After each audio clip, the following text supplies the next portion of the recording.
تبارك اسم ربك ذي الجلال والإكرام.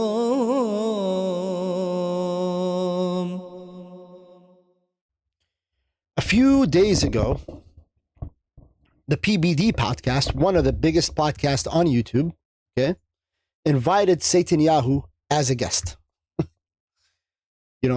Subhanallah, guys, this showed all of us the true colors of Patrick and his team. That's what it did. They sold their souls to the devil. And they will be known to be part of the Zionist propaganda machine that enabled a genocide. That's what they're going to be known as. Patrick, when he invited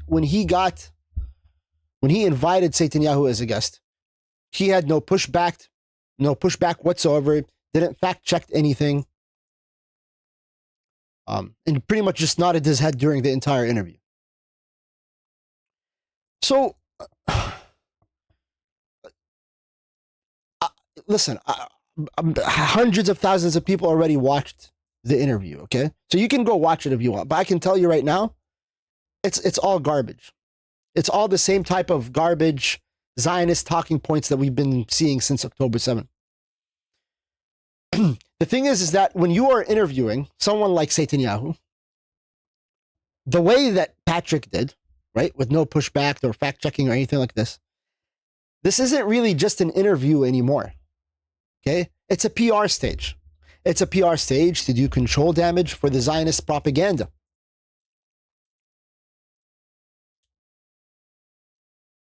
But hey, I guess being a loving Christian these days means to enable a genocide and to welcome people with open arms who commit genocides. When you bring someone like Netanyahu, who again is a person who has arrest warrants for war criminals, including genocide, and you provide no pushback at all, you launder his image. He stops being a war criminal and becomes just another podcast guest. And people watching, especially those who don't follow the details or don't know the situation that's happening over there, walk away thinking, well, this guy isn't that bad. If he's on this podcast, it's normalization. That's what it is. In the end of the day, you normalized a genocide. And unfortunately, this is what you did. I hate to break it to you, but this is what you did. You normalized a genocide.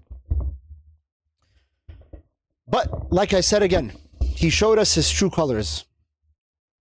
He showed us what he really is. He's just a Zionist propaganda machine who sold his credibility for views and clout. Now, I understand and I have an appreciation for freedom of speech. Okay? I really do. But this isn't about silencing voices you disagree with.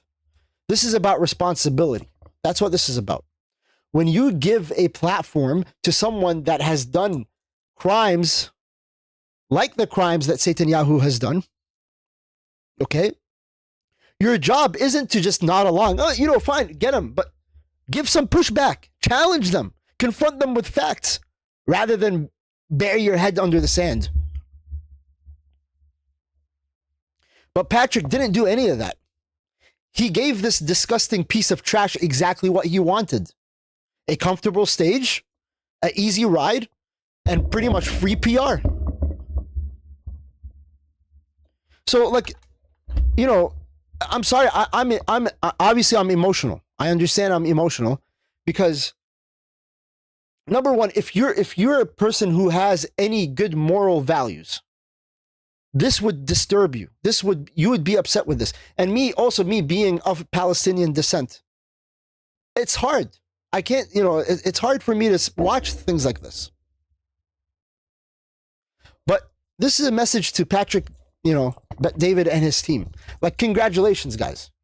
You have now left a legacy on which you will be known to be one of those people who enabled the genocide for fame.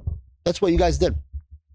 And you don't get to just shrug it away and say, oh, we're just asking questions. If you hand the mic to a devil, you are responsible for what that devil says into it.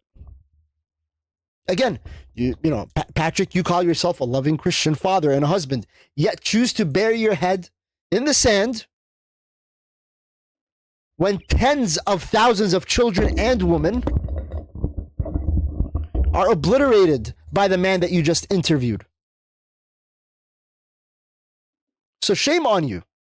Shame on you. And to other content creators out there who claim to have good morals and values, both Muslims and non-Muslims. This is everybody. If for any reason you have got to this part, you didn't stop watching and you've gotten this far to the video, I urge you guys to boycott this podcast and refuse to do any interviews. Refuse to do any interviews from here on out. Like Clout fades. But the history remembers. We remember who gave platform to tyrants. People will not forget that. And that's really all I wanted to say today. Assalamu alaikum wa rahmatullahi wa barakatuh.